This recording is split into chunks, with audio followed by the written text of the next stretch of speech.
Hello, Garland Nixon here with Matt Weinglass. He's coming to us from Southern California. We're going to talk a little bit about the Oscars and some foreign policies, domestic policy, just stuff that's going on. Let's talk.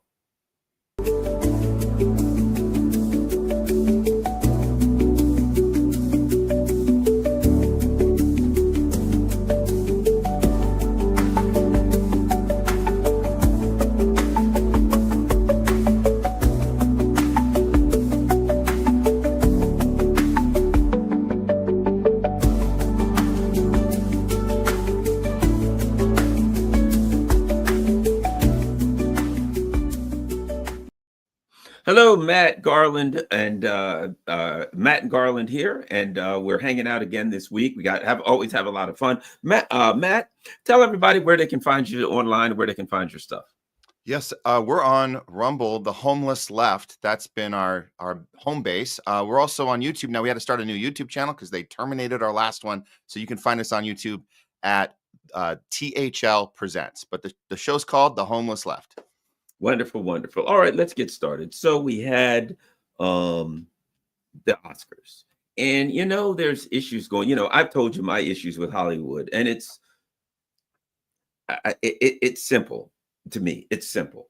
And I guess they don't get this in Hollywood, or maybe it doesn't align with the current ideological bend, whatever the current cultural bend, right? If I go to a restaurant, I order a meal, I want a good meal. I don't want you to tell me that it was prepared by a trans woman of color who has a physical handicap. That's all great and fine. That's good for you. You feel good. Oh, that's wonderful. I want a decent meal. And if I get crap food and you're telling me about all the wonderful things you did, I'm just not going to come back to because I paid it for a good meal, right? Yeah. Every time I try to watch a movie. I tried the other day. Let me be frank with you. I like old school, right? Werewolf, vampires, zombies. Give me those three. I'm good. And alien's nice too. Loving a good alien, right? But I love that. I'm old school stuff, right? I'm a bit of a knuckle dragging kind of guy. So this movie's out called Werewolves. I started off, I turn on the movie. The first thing, there's a little half black and half white girl. Of course. And then there's a black woman, and then her picture of her husband who got killed by the werewolves last year, and he's white. Okay, fine, whatever. Doesn't matter to me. I don't care what color they are. I watch the movie. It's a crap movie. I watch the movie, and it's like B movie quality, right? And I'm like, yeah, but it's B movie quality. I remember Silver Bullet. Great werewolf movie. You know what I mean? Yep. There's some good werewolf movies out here. This ain't one of them. And Hollywood doesn't seem to get either. They get it. I don't know. Let's talk about it. But the movies aren't good. And they brag about, it's a woman of color of this, of that, starring in the movie, the writers, the this, and the people who do all that stuff. And the product is not good. And when I say I didn't like the movie, then they go on Twitter. Garland Nixon's a sexist, racist pig because he didn't like our movie. And I'm like, and now you're just going to attack the guy that didn't like the movie. It is Hollywood has become an absurdity to me. It's become farcical. Matt Weinglass, tie this into the Oscars. Make some sense of all this madness to those of us who just don't get it. Yeah, no, there's definitely a method to this madness. The whole industry of Hollywood has been captured for many, many years, more than we ever even thought. But the more we look at it, we see the CIA influence. It's been there for several decades. Even this biggest agency in the world, CAA, our little nickname for it is CIAA. Yeah, right. 100% captured. And we know the things you're allowed to do and not allowed to do. The reason why these stories have become so bad is because, well, first of all, the good news is there's a lot of pushback. The good news is that people are discovering this. The ratings for these award shows have been going down the drain. And now every once in a while they have a little uptick and then they go right back down. But I think in general, I can't watch them. I hate them. Because if I watch a football game, I want to see a good game. I watch a award show and somebody comes out and just yells "F Trump" and they all do that, and I'm like, whether I like Trump or not is irrelevant. I didn't turn it on for this, and they do all of this same old crap. And again, they never focus on the end result and the product. It's always the machinations of how they got there and who they put in. Anyway, go continue. Yeah, no. So we were talking about DEI. Now, this part is important because it's easy to fool people, especially in Hollywood, in LA, the struggling artist, the film crew guy that just wants to get that next job. They're team players. They're naturally wired to want to be about the people and positivity, and they're easily fooled when these new rules come out. So the DEI thing, it's a big problem here. There's some rules that have been implemented into whether you can even make a movie or not without, you have to check these boxes. And this is why the movies themselves, the final products, are suffering more than ever before. You can't tell a story in this town and get studio funding from it without checking certain boxes of, you have to have a certain amount of non-white characters. You have to have a certain amount of, they can't be so many of them straight. The diversity of the race has to be very very obvious there. And if you can't do it on the screen, you have to do it behind the scenes. So it's back to what you said, Garland, about how the establishment itself has to hire a certain amount of people to present your food. And in this case, the food that they're presenting you is the film that you can't eat. You can't digest this thing because all these boxes have to be checked. Now, you would think that the film worker, the person that's getting hired for this, or the people creating these films that are trying to get funding, trying to get jobs for people, you think they would be the first to notice that this is a problem. Well, they don't notice it. They're completely captured. They think that this is good. This is an elevation because we're giving people opportunity. But the problem, Garland, and people know this about award shows, at the end of the day, it's elite people gathering together, narcissistically patting each other on the back and pretending that they struggled their way there, when they're just in this very small percentage of people that are living the elite lifestyle. They're living the glamorous lifestyle. And the rest of us are pretending that because they look like us and they sound like us, we're right with them and we understand it. They and worse, Garland, they understand our struggle, which they don't. They have no clue about real struggle. The elite, the A-listers, the people that are up there patting each other on the backs. It's kind of it's become redundant and disgusting, and I think people are tired of it. Let me add this. This is currently part of the Hollywood culture, an elite ruling class culture, because same thing, you go to New York, which is closer to me, which I go, it's kind of part of their culture, right? And to me, and I put it like this when I was on KPFK, which is probably another reason I got thrown off. I said, look, imagine if you went to some little teeny town called Raccoon Crap, Alabama, right?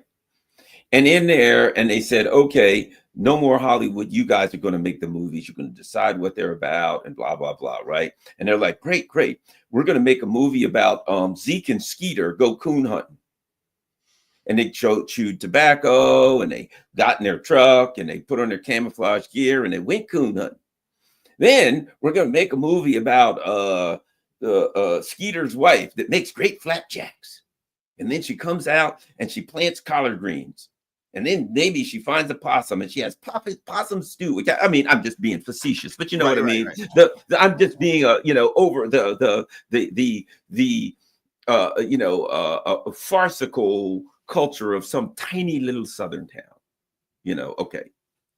And they made movies about coon hunting and flapjacks, and they released them, and people around the country are like, what the hell kind of movie is this? Coon hunting and flap, and nobody watched the movies. And they're like, I don't know what's wrong. We make the best movies. Look at that one right there. That guy's, them dogs right there. That's a Maine Coon dog right there. What's wrong with these damn people, right?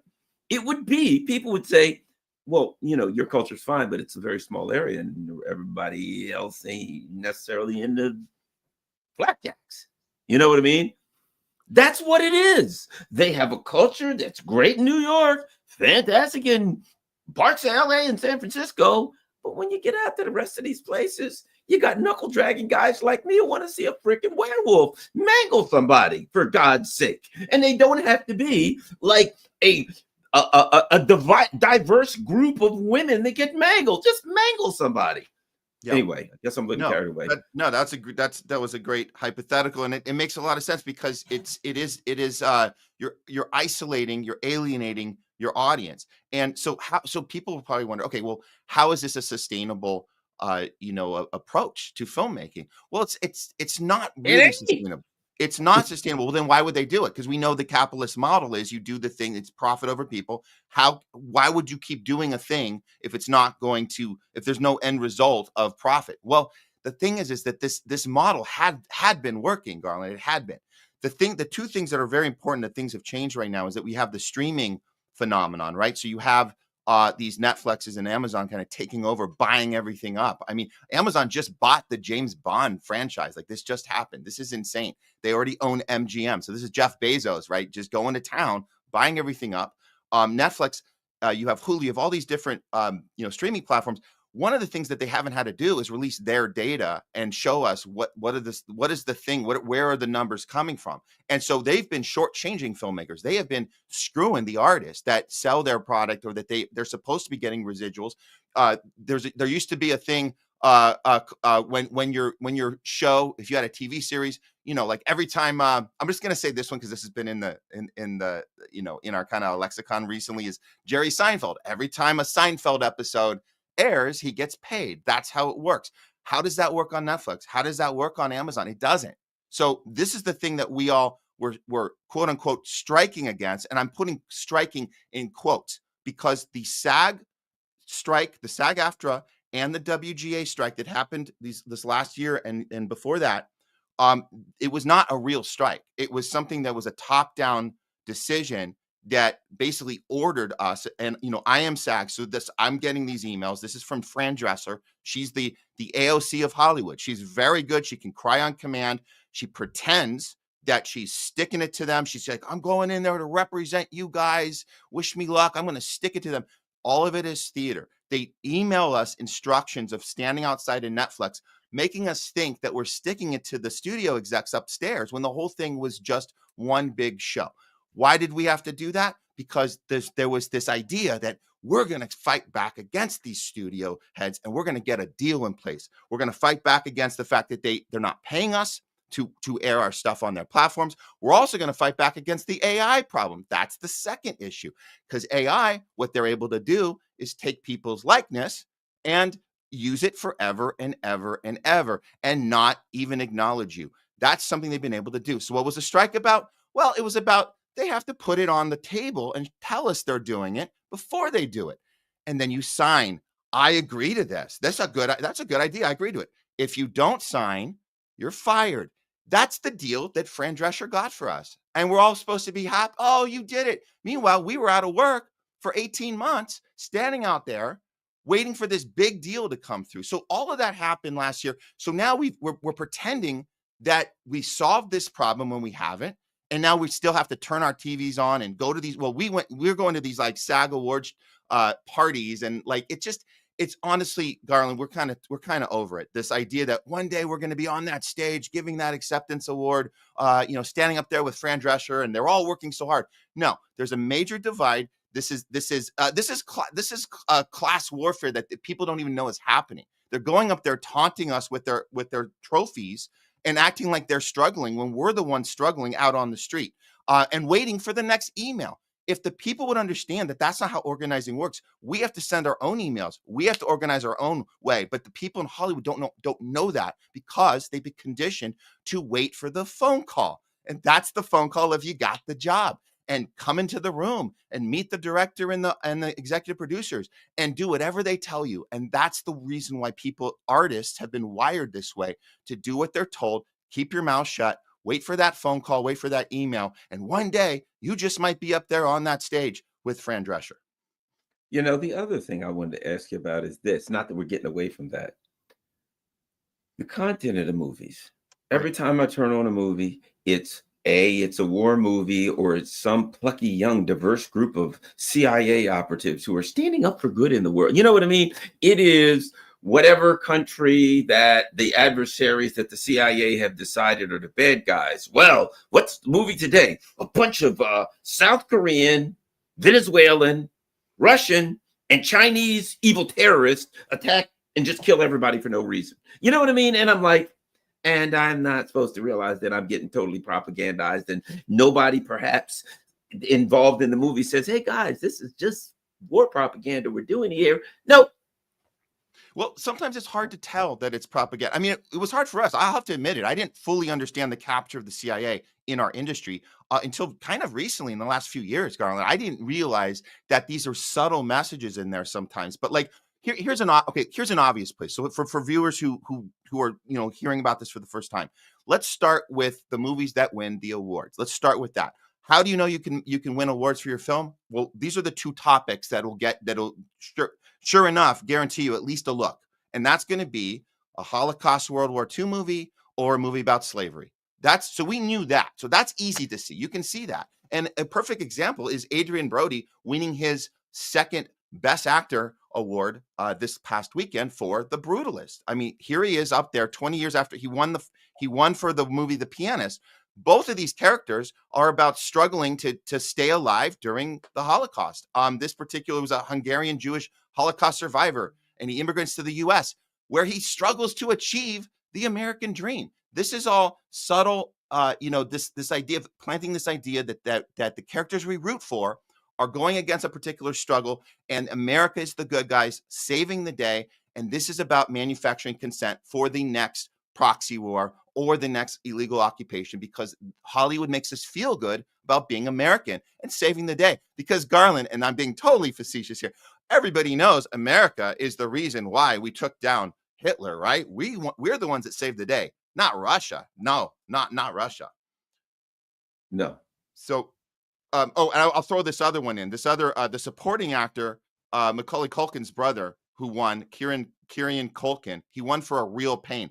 This one is hilarious to me because we saw the film. It's not the worst film in the world. It's decent, but here's the problem. The film is about Jewish guilt in the year 2024. Oh, well, what would that look like, Garland, if we were in a pitch room pitching Jewish guilt in 2024? What do you think that would be about? Well, it happens to be about two cousins who take a train ride to Auschwitz in 2024 and feel guilt for riding in first class as they're going through the concentration camp tour on the train. Not a mention of Palestine, not a mention of genocide, not a mention of the optics of what's happening right now. No, I feel guilty for riding first class. And he wins Best Supporting Actor this last weekend. Of course, I remember like one of my favorite movies, World War Z. Did you ever see that with Brad Pitt? Brad Pitt? And what do? They're flying around the world trying to figure out, and they go to Israel. And what are they doing in it? Who's got it all figured out? And what are they doing in Israel? They built this wall all around Israel. What did they build the wall for? To keep the zombies out. And if you remember, they let everybody in. They let all of the Arabs and the Muslim in so they could be protected with the Jewish people in Israel. And why did the zombies get in? Because the stupid old Arab people were singing real loud, and the zombies all heard it and all came in. So the Jews built a wall to protect themselves and the Muslims, and they only got screwed because the Muslims were so stupid. They were just standing there singing this Muslim song, their Muslim prayers, and the zombies all heard the noise and they all gathered around and attacked. I mean, and I'm like, oh, that ain't propaganda, pal. This is an interesting challenge for viewers. If you go back and watch these films again, because for me, like I just heard you describe that and I totally forgot, because that was 2017, I believe, when that came out. And so back then we're watching the film, you're not really thinking about those little tiny subtle things. So we're talking about these subtle little things that we will now see very obviously. So I encourage viewers to go back and watch these films if you've seen them before. You might have a different outtake on it now, an outlook of, there it is. There you go. So yeah, that's good. But now, but here's even the difference. Yeah, that was a pretty good movie. Right, it had, okay, I got to live through the propaganda, fair enough. But as a guy who likes zombie movies, it was a damn good zombie movie, right? Now, Brad Pitt wouldn't have been in charge. He would not have been the hero. It would have been a group of diverse women, one overweight, one trans, and one African American who'd never acted anything. Maybe they did a butter commercial or something one day. They couldn't act. Then they'd have somebody directing the movie who was a whatever of diverse person who'd never directed a movie, and the movie would stink. It would be horrific right now. And that's the thing about it is you look at the what's the stuff, the green screen stuff, right? The CGI, and it's like, my God, who did that? I could do better. And then they're like, and then you find out, well, the CGI company kind of like doesn't like necessarily hire the best CGI people. They just make sure that they have a diverse group of fill in the blanks doing CGI. Not the best, these CGI people they could possibly get. This ain't the old Pixar. And you look at it and you're like, it looks like something that somebody did in their basement. Yeah, they're really cutting corners on this, Garland, and people are noticing. They're noticing that the final products don't look authentic, and we don't feel that heart anymore we used to feel in films. That that heart's gone. It's like these cardboard cutouts, cookie cutter blueprints of how you make a film, and now you got AI taking over. So this is worse than CGI. We're talking about. I mean, you guys. I want to make it perfectly clear. AI is not just taking over. Filling in background actors in a restaurant scene because you don't want to hire those actors. By the way, when those actors don't show up, you don't have to hire the costume crew, you don't have to hire the makeup, you don't have to hire craft services. So all those people lose their jobs. So that part you can kind of see is coming. But here's the most excruciating part from the artist's point of view. When you talk about the script itself, the script being written by AI. Really? Now what? So writers are out of the job. The final product is now suffering even more. Now audiences are going to see robot-made films that aren't even coming from a human point of view. This is where we're headed right now, Garland. Now there's pushback. We have actors that realize this, some well-known ones that are fighting back, and this is good. So we saw like Woody Harrelson teaming up with Matthew McConaughey. You have Billy Bob Thornton. These are actors that got together and said, we're taking our talents out to Austin, to Texas. We're going to get back to the filmmakers' point of view from the human side. And we're going to say, screw this DEI, screw this AI, screw this having to check boxes for studios. We're going to bring back independent film. And we have a team. We're looking to go out to Austin and start working with these people because we have some scripts that we don't want to be infected with this studio virus of non-human storytelling. And the audiences are going to notice that. So we're excited about that pushback happening right now. Well, as a guy who studied Zen, right? That's what I studied. Okay. And have been for many, many years. The concept of thoughts, right, is it's not something that you generate. It's something that comes to you, right? Like if you look at the sky and say, what am I in that area? I'm not the clouds that appear in the sky. I'm the sky that the clouds appear in, right? These are as if you're an artistic person, and you know this, if you're an artistic person, you want to do something, right? And you can't come up with any ideas, go to sleep, go do something, go chill out. Go do your favorite thing. Go do nothing, whatever, and then come back and see what comes. People even use that word. I got to wait for something to come to me. And they'll like wait for that. Dave, when? I don't know, man. And they'll go do something and they'll be sitting there and they'll look and they'll go, two people will walk by and they'll go, that's it. That's what I want to do, right? Who knows? It comes to you, right? Yeah. That you can't do that with AI. No. You can't do that with a computer. It's like a human being, we tap into our environment, we tap into the world, our universe, we tap into everything, and we kind of receive our inspirations for art. Well, AI, you just get a bunch of schmucks, they write something down, and then and it's supposed to be comedy.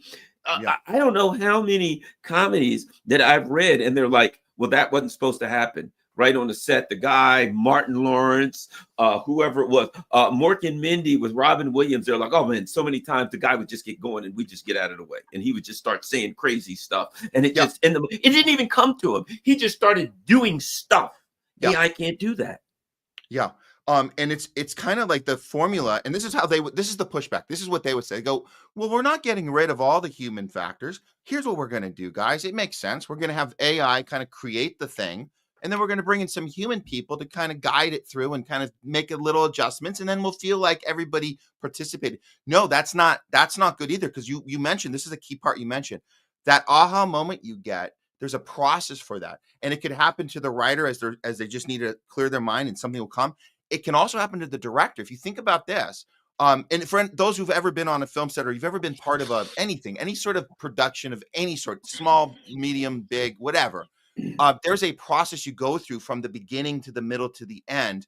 And if you're going to take that creative element out of the beginning and the middle and only going to bring them in the end, um, what are you going to do? What do you have left to do? Oh, yeah, AI kind of mixed this up with that. We can fix this. But your heart's not in it. Your heart's in it when you start from the beginning, from its inception.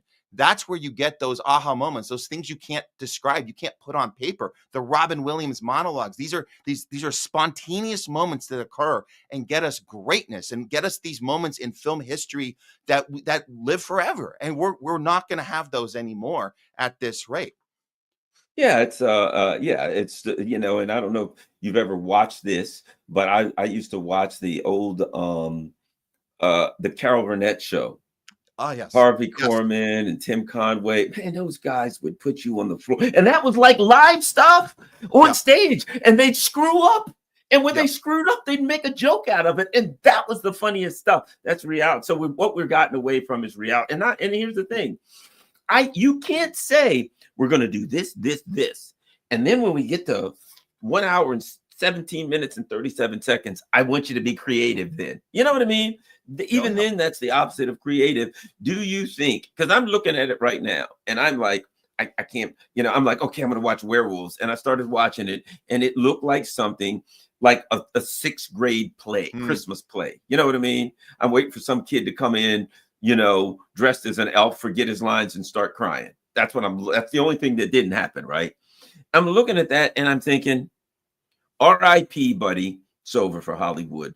Is it dead? Is it done? I've gotten to a point. I've tried. I kind of give up. I'm like, I've tried you guys. I've given you everything I could. I put my heart in it.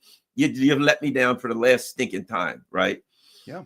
Is it possible do you think that it's possible, or do you think that it's just like, hey, dudes, let's go to Austin and just do this thing the way we used to and forget these schmucks here? If you asked me this a year ago or a year and a half ago, Garland, I would have said there's a chance we can win this. We can fight back here in Hollywood. I think that ship has sailed. I think that the filmmaking industry, if there's any hope, it's going to be outside of this town. It's going to be in places like Austin. That's going to be it. There's no way we can come back for this. The way they've treated us, the way they've gone about this. It's and I said that Fran Drescher was kind of like our Hollywood AOC. Let's make that comparison, because all your viewers know this reference is that you have this idea of the squad fighting for us. There's a moment, that Bernie moment, the curtain's been pulled back. We're not going to fall for it again. It's done. Now, of course, there's people here that are still captured and believe that there's somebody fighting for them, but enough of us are like, okay, you guys have shown your true colors. You're all a bunch of elite hanging out together, pretending to be for us. So we're done with it. Nobody is doing that. The whole Joe Biden and Kamala, they're working tirelessly through the night for a deal with Netanyahu. No, they're not. Or Bernie's on the phone with Biden working. No, they're not. So this is happening here in Hollywood. This idea, they're working on something. No, they're not. They're not working on anything for us. So we got to take the cue from Woody and McConaughey and say it's time to go do our own stuff and make an impact, because we know how to do it. We know how to tell the stories. And so we can figure out ways to do that, especially in this digital age, especially in this age where we can blow up online. We can get people's attention. If you figure out marketing techniques, you can challenge these big ass studios. You don't need to spend $1 billion, however many million dollars for this crap. The Marvel things, that's coming to an end. We don't need that stuff anymore. We need to go back to the basics, tell these human stories. We can do it for a couple $1 million. And you can get outside financing, look for some venture capitalists, people that have never maybe been in Hollywood and they want to try it out. You say, hey, there's a new model here. There's a model outside of this studio industry that's captured this thing. We have real stories we want to tell. Do you want to come in and get part of this now? Get on the ground floor. That's the kind of conversations we want to have right now. And we're starting to have them, actually. What that reminds me of, and that is, like so many people, I was a Democrat and then Bernie came and I was a Bernie-crat and then blah, blah, blah. And then at some point I was like, this ain't gonna work. And I realized that, to me, the Bernies, the AOCs of the world, the sheepdogs are just there to provide hope Yeah. where it should be hopeless, to like provide the suckers with some hope that, well, I think that within the Democratic Party there's still a left flank there. And there's hope that we can join that left flank and we can organize and we can take the Democratic Party back over and move it in the right direction and blah, blah, blah. Right. And I'm like, yeah, that ain't happening, dude. I mean, come on, really. And I know people who are still like clinging to that hope. Right. And there's people, don't know Fran Drescher. I'm not saying she's one of them. I'm just saying there's people who seems like their job is to hold the suckers on and to give them hope where there is none. And it seems like to me that you got that in Hollywood, but just like the Democratic Party, more and more people that are holding on to that hope. Well, we can make a difference. We can convince them somehow that they've gone wrong, and they'll come around that slowly but surely their hands are coming off the rope and they're like, okay, I just wait a minute. This ain't happening. Yeah. Kind of like, the parallel with the Democratic Party, if you know what I'm saying. Exactly. It's a great comparison. So those who don't understand, that's how you can look. You look at that. That's what's happening here in Hollywood right now. It's pretty sad, but I do want to give at least one hopeful, optimistic thing, at least that happened over the weekend at this crappy, Oscar event, very woked out event. But one thing happened, and I want your viewers to know that there's a way we can separate all of these people with just every once in a while. There's one moment, and the moment occurred at the Best Documentary Award. Okay, so this is, if you guys haven't heard this, the Best Documentary is called No Other Land, and it won Best Film, and it beat out these other films. This is a feature documentary that we haven't had the privilege to see because no, get this. Okay, I'm going to tell you guys about what the circumstances of this film. We didn't have a chance to see this film, so I didn't understand its value until after the awards, and then we looked it up. We saw, no U.S. Distribution company was able to even release this. They weren't allowed to. Why was that? Well, the film is about the forced displacement of Palestinian people from an occupied section of the West Bank. It actually takes place before October 7th, but it was a collaboration between Palestinian filmmakers and Israeli filmmakers who wanted to tell a story about the illegal occupation in the West Bank. How the hell did they get this movie through and win the award? Well, the way they did this was the timing of it, because Trump being in office, and I think you've alluded to this yourself, Garland, you understand there's a slight shift in how we're able to discuss our foreign policy in Israel, particularly our support for Israel, because Trump is in office. For some reason, they were able to get this to happen and get these people on the stage and accept this award. And the speeches were pretty damn good. They each had a chance to talk, and they talked about that our current foreign policy is not supporting the thing that we need to do. So they called out everything that is happening right now in real time, and actually got an applause. I was surprised. There were a few boos, but mostly people supported it. They supported it because Trump is in office. This movie would never have been able to win last year. I want to be very clear about that, but it's called No Other Land. And I recommend people look it up, and we can figure out a way you can watch it. I mean, there's ways you can watch it now, but that happened. And that's something that we can take away from this, pretty dreadful event. Also of note, you have Hollywood Boulevard, you have protesters on the street. They've been there. They've been outside every award show this entire 16, 17 months since October 7th. I want to make that clear too. And that's picking up some steam because Trump's in office. So now it's okay to be more angry about this, which is fine. I get it. Some people are late to the party. That's fine. But that's happening too. And the people and the A-listers that do that, they get taught a lesson. We know that Susan Sarandon got taught a lesson from CIAA, who said, no, you can't be out there with the Palestinian protesters, so you're out. So that kind of stuff does happen, and we've seen that happen. But yes, there is a pushback against the Zionist captured Hollywood. But so every once in a while you get a moment like that. Yeah, and the other thing I've been calling these lately is the Olympics.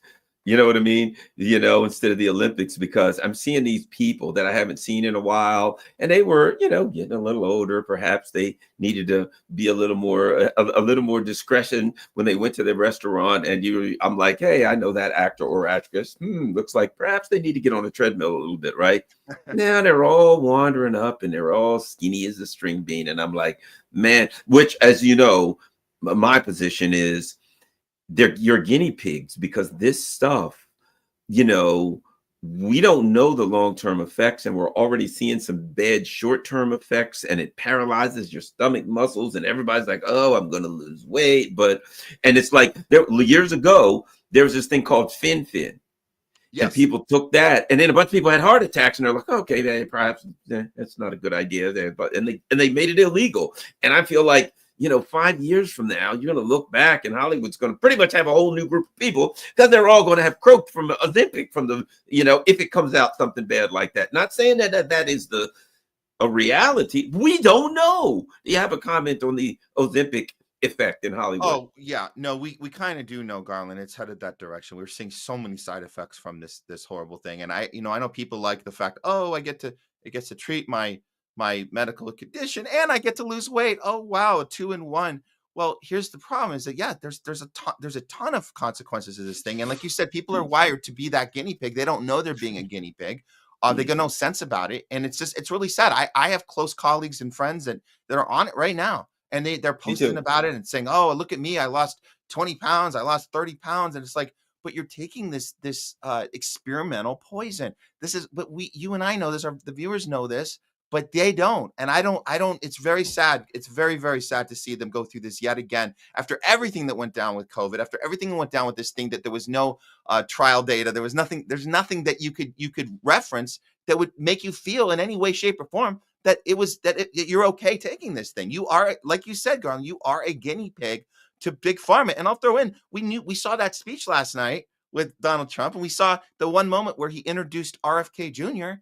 and the Democrats are booing him as Trump is saying he's going to try and get to the bottom of the causes of bad health in this country. He didn't even say anything about vaccines. He didn't say the word vaccine at all. He didn't say anything like that. All he said was, this is a guy we put in charge of trying to get to the bottom of our health crisis in this country. Boo, boo. So that's how bad it is. And those boos are amplified here in this town in Hollywood, where we see this from everybody. Just all their social media is blowing up with boos about everything that happened last night. But that part stuck out to me, because I was like, what? Are you kidding? We don't want to get to the bottom of this? Are you freaking kidding me? Our donors don't want us to get to the bottom of that, is what they're saying. Well, here's the thing, and Trump mentioned a couple of things, and God knows I got enough problems with Trump. But when he does, I'm like this with any politician. If a politician does something I agree with, I always say this: I'm going to support them. When they do something I oppose, I'm going to push back. That isn't about the politician; it's about my principles, right? But Trump mentioned some statistics. Well, X amount of people got autistic in this day, autism, and now in this day and age, it's gone up significantly. We need to find out why. And what they'll say is this: vaccines don't cause autism. And my answer would be, well, great. Then we'll find that out with the studies, and you'll be able to say, see, I told you so. That's the way it is with me. That would Yeah. be like me going in and I say, oh, whatever, my prostate's doing something. And the doctor says, well, we need to test for whatever. And I'm like, that I don't have prostate cancer. And the doctor, I imagine, would say, well, excellent, you don't. Well, then this test will reveal that you don't. Then you'll be better, or it'll reveal that you do. Why would I say I don't need a test for prostate cancer? Well, I'm a middle-aged or maybe even upper middle-aged guy. Yeah, I do need a test every year for there's certain things every so many years, you get you get various tests that I get. I don't know if they're good or bad. All I know is this: I would like to know if I got X or Y or neither. So the idea that when somebody says, let's look and see, I believe that the COVID test, there's about, I mean, the COVID vaccine. Yeah. I'm not saying anything about it other than, of course, we're on YouTube. In fact, I probably, when I get finished, I'll get another booster today. It's been almost an hour since I had my last booster. I'm sure, that we'll sell it. We'll, like shot glasses, we'll celebrate our boosters together, Yes. But my point is that just like there's starting to be studies with Yale, the best thing to happen is studies. And if you're confident that something is safe, which I don't know how you could be without a study, but let's just say you are, you should be in favor of studies and saying, I'll fix you. This study will come back and it'll prove me right. And I'm like, let's shake on it. Tell you what, well, a beer on it. Whoever's right gets a beer. Whatever. I don't care. But this whole mentality that says we know this or that is safe, so therefore we don't need to look into it, to me kind of implies a certain amount of insecurity about your belief that this thing is actually safe. Oh yeah. No, 100%. Um this is the giveaway, but I mean we can see it. It's shocking how many people don't. They don't want to know. They want to believe that, well, we don't know what it is, but we know what it's not. And that's their starting point. And that's how they've been conditioned, and it happened all throughout COVID, is we know what it's not. Don't know why the rapid cancers are getting crazy out there. Don't know why all these heart problems for kids. Don't know why. We don't know why. Doctors are baffled. We've heard that one. Doctors are baffled, but they know what it's not. And that's the worst starting spot for any sort of investigation that's coming from an honest place. But unfortunately, so many people have been wired to start a conversation that way. And they do it with everything. I mean, my God, how many times we see this with the Putin thing? You start from the place that Putin bad, Putin take over world. So everything comes from that starting spot. You're never going to have an honest discussion or a thought about anything if that's your starting point. But again, this is how people have been wired with everything, really. Oh yeah, it's a mentality. To me, it is like going back to the dark ages. It's like saying, look, we all know the world is flat. Well, I think it might be round. Oh, kill that guy. He's a heretic. Not, okay, well, can you prove it? No, he's a heretic. We have a consensus. Liberals are big on the consensus. We have a consensus. We've got people that we trust and people that we believe in, and they all tell us this is such. Well, can we? And people like us say this. Can we see what does a math teacher say? Show me your work, right? Hey, I got the answer. Show me your work. I want to see how you got the answer, right? And that's all we say. They say, this is safe or that's safe or this doesn't cause this. And we say, all right, great. Show me your work. Oh, you're a stupid conspiracy theorist. Come on. You're not a scientist. That guy's a scientist. Fair enough. Show me your work. And that's what burns them up. It's no, you have to accept what you're told. There's a certain amount of arrogance and elitism, because it's kind of like this. You're a little putz. You're a nobody. We're the elite ruling class. When we tell you this is safe and effective, when we tell you this doesn't cause autism, when we tell you you'll lose weight and you won't have any problems, when we tell you that, you have to accept it. How dare you question us and ask us for evidence? I think there's an elitism, a condescension to that. That's really what we're looking at more than anything else. Most of the time they don't have the evidence that they need.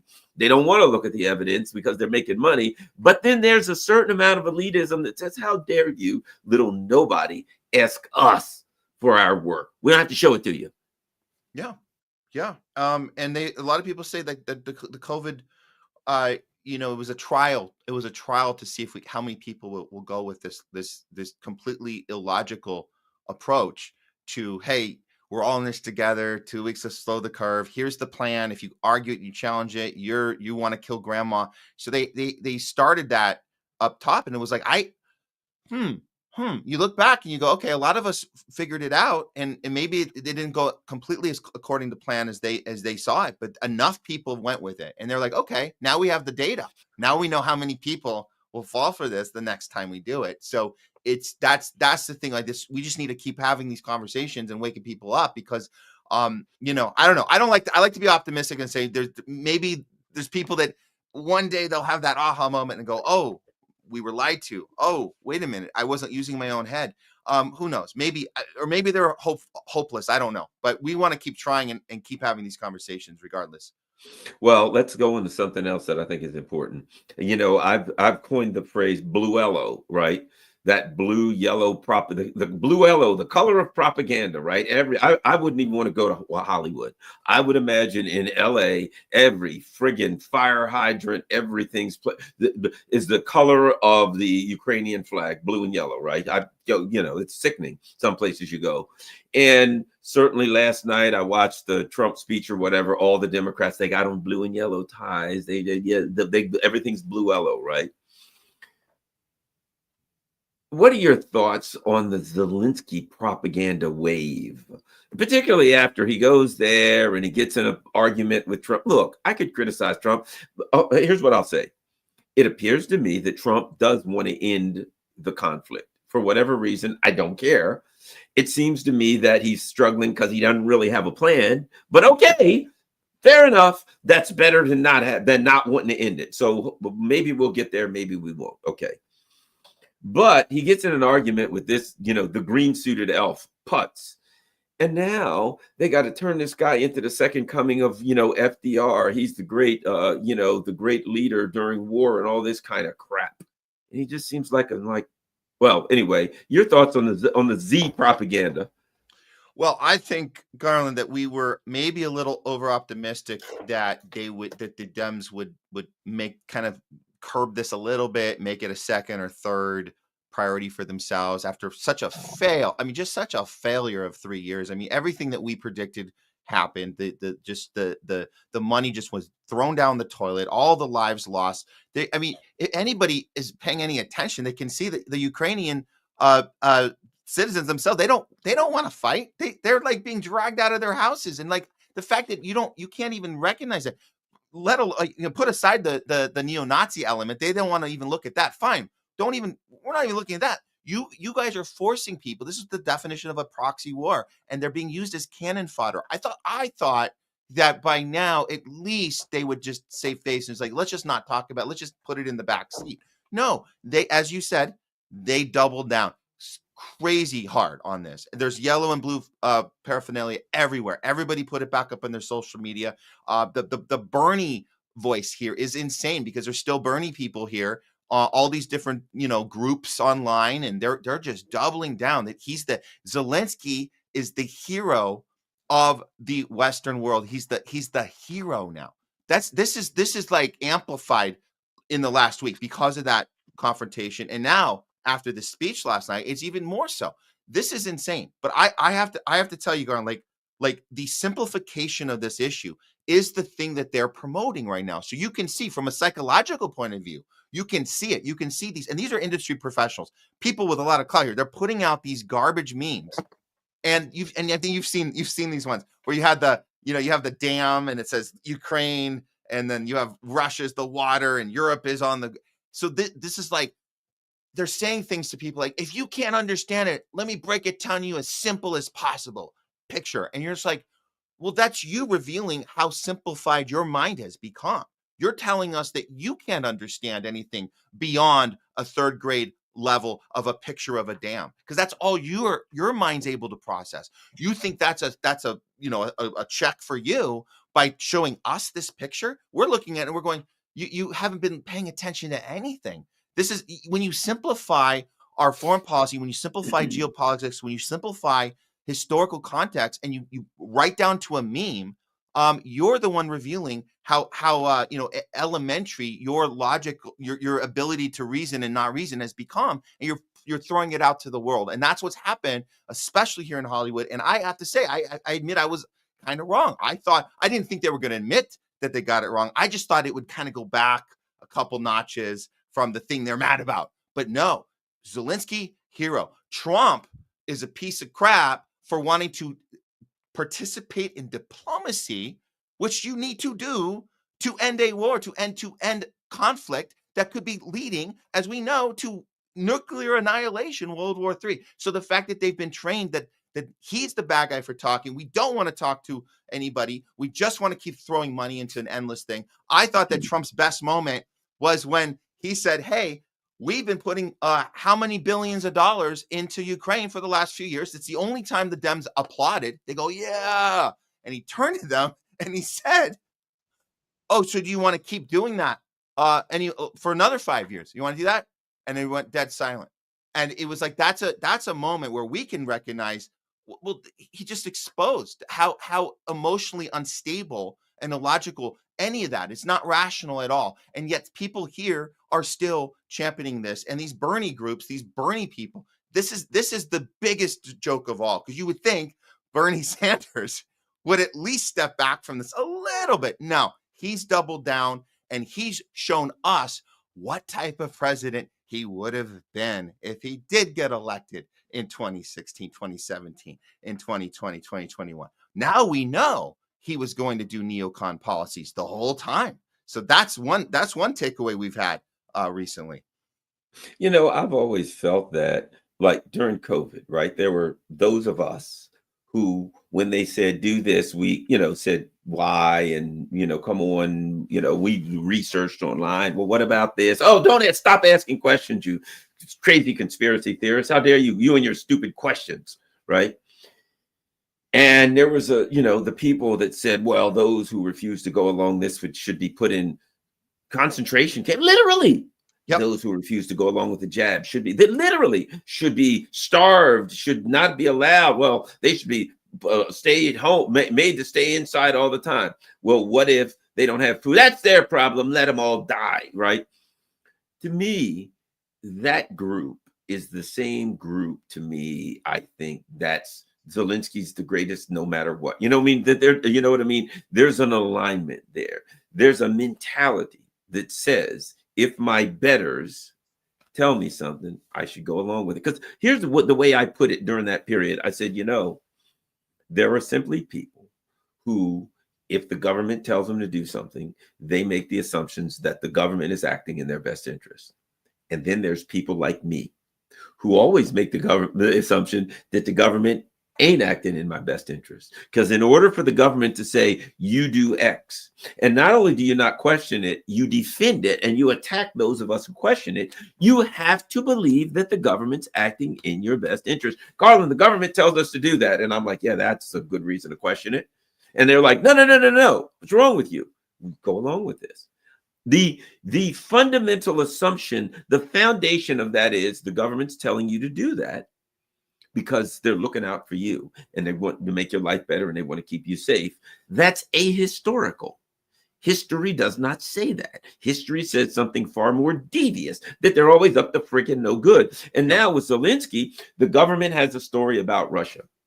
And these are the people that are saying we must protect the story that the government's given us about Russia. And we must attack those who oppose it. And you ever notice with these people, when you say, let's sit down and let's exchange some information about what happened. And if this is true, like, for instance, I'll say to people, if it's true that the United States overthrew the government of Ukraine in 2014, if that is true, which we know it is, but if that is true, then the argument that Ukraine is an independent sovereign nation is false. And the argument that we're helping maintain the democracy and the sovereignty and the independence is also false, isn't it? And then that changes the color. We got to go in a different direction because the foundation of the argument is they're independent, they're sovereign, they're democracy. But if we overthrew the government and install the government, then that argument, so we got to start with the foundation. Is, oh, no, you are a Russian loving, Putin loving, irrational, scumbag. Yeah. For even bringing that, you're a witch. Yeah. You're a witch. Yeah. Who's paying you? How much you getting from Putin? And it's like, that's the immediate place they go because they are wired backwards to have the conclusion first. They're reverse engineering their science, right? They're saying, this is our conclusion. Let's work backwards and try to keep that conclusion the way we want it, which is Putin bad. Putin woke up one day in February of 2022 and said, I'm going to take over the world. I just felt like being evil today. It just hit me last night. I had this epiphany in the middle of the night.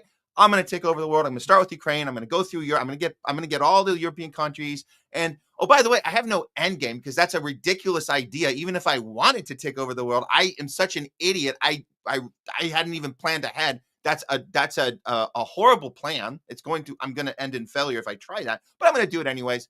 No historical context. So if that's what's been fed to them, and that was fed to them 3 years ago, that's the end. That's the end point. They reverse engineer that. And so when you bring up the overthrow, the installing Zelensky in 2014, and getting this Azov battalion, aligned in their military and getting this and provoking this whole thing, that doesn't fit. It does not compute. It reminds me of a film. So we were talking about Hollywood earlier. It reminds me of if anybody saw there's Something About Mary. There's a scene where Ben Stiller's in the car with Harlan Williams, who's this like total nut job. He's hitchhiking, right? So Harlan Williams picks him up. They're talking about 7-minute abs. 7-minute abs. He's like, yeah, no one's done it before. It's 7-minute abs. Everyone's doing 8-minute abs. I'm doing 7. And then Ben Stiller turns to him and goes, well, won't somebody come up with 6-minute abs?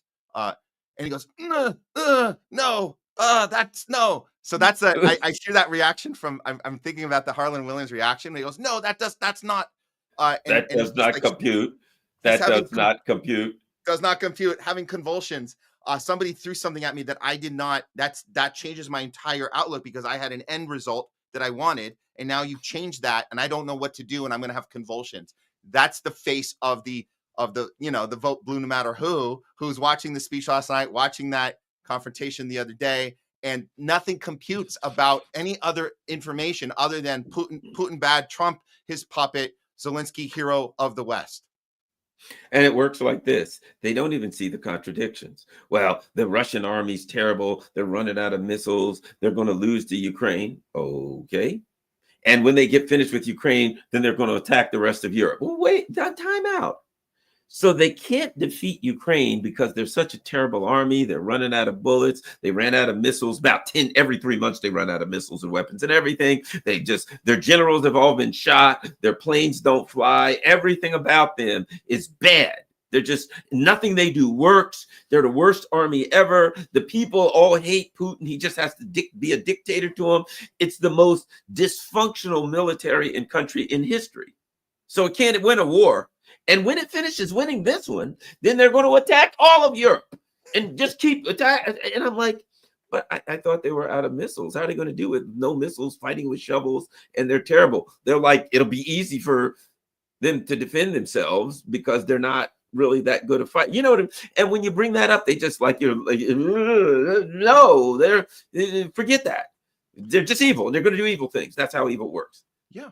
Why don't we try a different approach with these people? Because you're not going to they're going to have these malfunctions if you point out historical context to them. What if we tried a different approach? I was thinking this because I was watching the speech last night, and you had this moment, like we mentioned before, the Democrats were applauding the money going, the billions going, and then Trump said, "Do you want to keep doing it?" And they were caught with the deer in the headlights. Now, if I'm a supporter of the Democratic Party and I've been hero worshiping this party all this time, and I'm not going to believe you for a second, Garland, when you tell me that they don't have my best interest in mind, that government does not have my best interest in mind. Okay, we'll go with your theory. Person A, you think the government has your best interest. You think the Democratic Party has your best interest. Okay, let's go with that. So wouldn't this be a moment where, because you hate Trump so bad, he's so bad that he just had this deer in headlight moment he created for whatever reason, he was able to do it. And those are your leaders sitting there. Those are your leaders pouting the whole time, getting thrown out of the thing, having these little tantrums. These are the people that you say have your best interest. Shouldn't you now turn your anger to them and say, do better? Don't let this horrible person stand up there and make you look like a fool. Let's start with that. If you're unable to be critical of the people you champion, and you've been championing your whole lives, you have not one critical thought for them in their direction, and you still think Trump is the piece of S up there creating this moment that wasn't worthy of that. No, it was a moment he created, and it happened. And those are your people, and you should demand more from them. You should be angry at them. So I think, is there a way we can start with at least that? I don't know. It's something. I know people, and I'm sure you do. For God's sake, you're in LA. I know plenty. I'm in Maryland. Maryland is a blue no matter who state too, right? I think 92% of the people in DC voted for Kamala Harris, right? You got people here that won't even accept that she lost. No, Elon Musk, who again, he's the richest man in the world. I ain't got no love for this guy and his ideology, but he used algorithms on Twitter, and I'm like, Trump got more black votes than anybody in history, and 2% of black Americans on Twitter. So how'd that work? Twitter, that's the game. She lost every stinking battleground state because of algorithms on Twitter. It's it is like you said, it's the Trump won. He stole it. How? Twitter or something. I heard someone say, yes, they hacked into the machines. They're looking into it right now. And I'm like, really? Where can you send me a link on that? I'll find one. They just made it up. They don't care. They just made it up. They've got to protect DEI, right? But they don't even know what it is. They hadn't even heard of it a few months ago. And when Trump won, says, I'm getting rid of DEI. Oh my God, we got to protect DEI. What is it? You know, Bernie Sanders doesn't even know what it is. He was on an interview a while back where they asked him, and he said, "Oh yeah, diversity, equality, inclusion." It's like, no, Bernie, it's equity, equity. By the way, that's a top down verbiage. It's about the company's interest. It's not about the people's interest. It might be closer to equality, but that's not what the E stands for, and he didn't even know it. So like, I know people don't know what these letters stand for. It's pretty remarkable. And it's a thing they're told to defend, so they have to defend it. And Hollywood still has to defend it too here, when it's making us lose jobs. I mean, we're literally losing jobs and being deprived great storytelling, as we talked about earlier, because of this thing. And they're still fighting to keep it. An orange man wants to get rid of it. How dare he? And they don't even know what it is, as you pointed out. Yeah, it's the same thing. It's the Europeans say we've got to keep fighting Russia, and you're like, but they're going to win, and there's no hope for the Ukrainians. Oh, we've got to stand up. Russia can't win. The Ukrainians have no chance of winning right now. They know it. Everybody knows it. But we've got to keep fighting Russia so we can put the Ukrainians in a position to win. There ain't no position which they'll win. Dude, have you looked at a map? Russia's 26 and a half times the size of Ukraine. They don't have a chance. That's like me. Hey, Garland's fighting that elephant. Yeah, we've got to give Garland more help so that he can defeat that elephant. It's not like the point you made was these are not rational discussions. And we tend to be rational people. We tend to like, okay, make it make sense.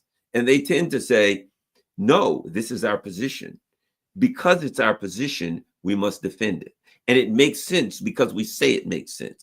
And we have a narrative, the narrative about COVID, the narrative about the job, the narrative about Putin, the jab. We've got these narratives. And these narratives, the people in our circles, I think there's some of this too. Let me tell you a quick story before we go. Sure. Years ago, this was very young. I had a girlfriend who was from a town in the South. And her father was an important businessman in a small town in the South.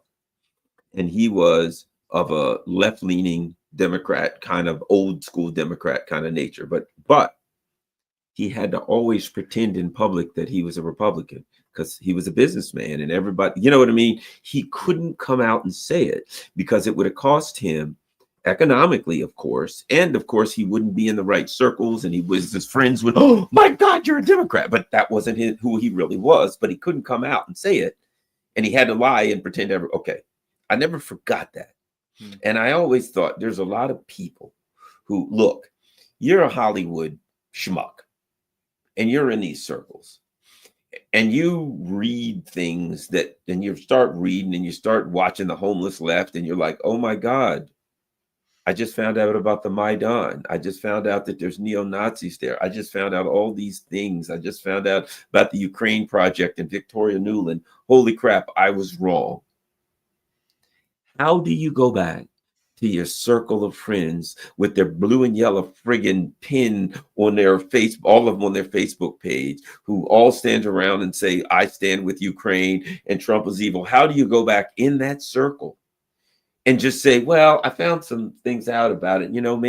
Maybe we were wrong. Your ass is grass. And they're going to all be the lawnmowers. And I think there's horrific, not just fear, that people are horrified that in their social circles, if they were to take a position that their friends and family members and etc. didn't agree with, that they would be ostracized and they're right. And there's people like us, then I don't give a shit. Garland, that's that story rings true. And they're right to be worried about that, because that's exactly what happens when you open your mouth in your social circle and you say, hey, have you considered this? That's exactly what happens. We've seen it time and time again right here. I mean, my own wife, we just got married in October, and two of her bridesmaids have unfriended her permanently because we voted third party. That's why. And it's like, what happened to this? Like the instinct to keep quiet is a rare, very real instinct, and it can save relationships. But we have to ask ourselves, are these relationships worth saving? Is our careers worth saving if we're going to lose our job or lose our social status? that's something we all have to kind of do a soul searching on. I started the homeless left because of this issue. I was guilty of keeping my mouth shut. I was guilty of pretending I gotten the umph. I did that. I admit that I had to at the time because I didn't have an outlet. I didn't have this. I didn't know all you guys. I didn't know this world existed. I didn't know this independent media voices of critical thinking outside the two-party system. I didn't know it was here. And I wish I had discovered it sooner, because I wasted at least 2 years, 3 years pretending I was on board and showing one of those little things you got to show to get into a door. And I get into these doors. I get into SAG events with the thing I had to show. I just got it, whatever. I had one somehow, got in, and they spend the whole time berating people who weren't in the room with them. All those idiots out there. We're back to society now. We're having a good time. F them. And I'm like, I'm in here going, I guess I'm not really supposed to be in this room. You're talking about me. I'm in the room listening to them behave this way. And I still kept my mouth shut for a long time. And I said, you know what? Enough. I'm going to go into this new space. I'm not leaving Hollywood, but I'm going to start being vocal about who I am. And if people want to work with me, they can know they're working with someone who's being honest and brave and bold. And that's the kind of character I hope they want to be around. And if they don't, so be it. Maybe these relationships are okay to lose because they weren't really friendships in the first place. They weren't really that valuable in the first place if it was all based on who did you vote for, who didn't you vote for, are you the enemy or not? So that's my take. But I'm glad we did this, and I'm glad I met you and everybody in this space together, doing the hard stuff, doing the heavy work, and inspiring others to do it too, because I think that's what it's about. Exactly. Thanks a lot. Matt Weinglass, tell everybody where they can find you. The Homeless Left, we are on Rumble. We're Tuesdays and Thursdays, noon Pacific. We started the YouTube channel, THL Presents. You guys, check us out on both channels. You can also find me on Twitter, Matt Weinglass on Twitter, and The Homeless Left on Twitter. Thank you so much for the opportunity to discuss the topics today with you, Garland. Much appreciated. Hey, this is important stuff, man. And you know what's even more important? It's fun. Well, these are great conversations. You know what I mean? If nobody watched them, like, we'd have these conversations anyway on the phone or something and just laugh about it. So it's great that other people get to, you know what's important about these conversations? If you look in the chat, that other people say, yeah, I experienced that too. Oh, yeah, I got friends like that too. Sometimes I think people like us and the people in the chat who get beat on and called conspiracy theorists and get, attacked. Sometimes you need to know that there's other people out there, and you need some kind of revitalization and some kind of affirmation to say, hey, man, you're not freaking crazy. There's nothing wrong with the way you're okay. And we're out here all experiencing that, and that people can feel better. I think that's important. Yeah, absolutely. All right, dude. Well, enjoy yourself and have fun and keep up the good work. And everybody, Matt Weinglass, The Homeless Left, you'll find him on Rumble, and THL Presents on YouTube, so you can find them there. And here's what's important: subscribe. There's a little join button if you can afford to join. It's like $3 or $4 a month or something. Join, become a member of the channel. And certainly, if you can afford it, buymeacoffee.com. That's easy. You got PayPal. You can become a Patreon member, whatever you can afford. If you can't afford it, that's fine. Just share this on all your social media platforms. We're out. Thanks.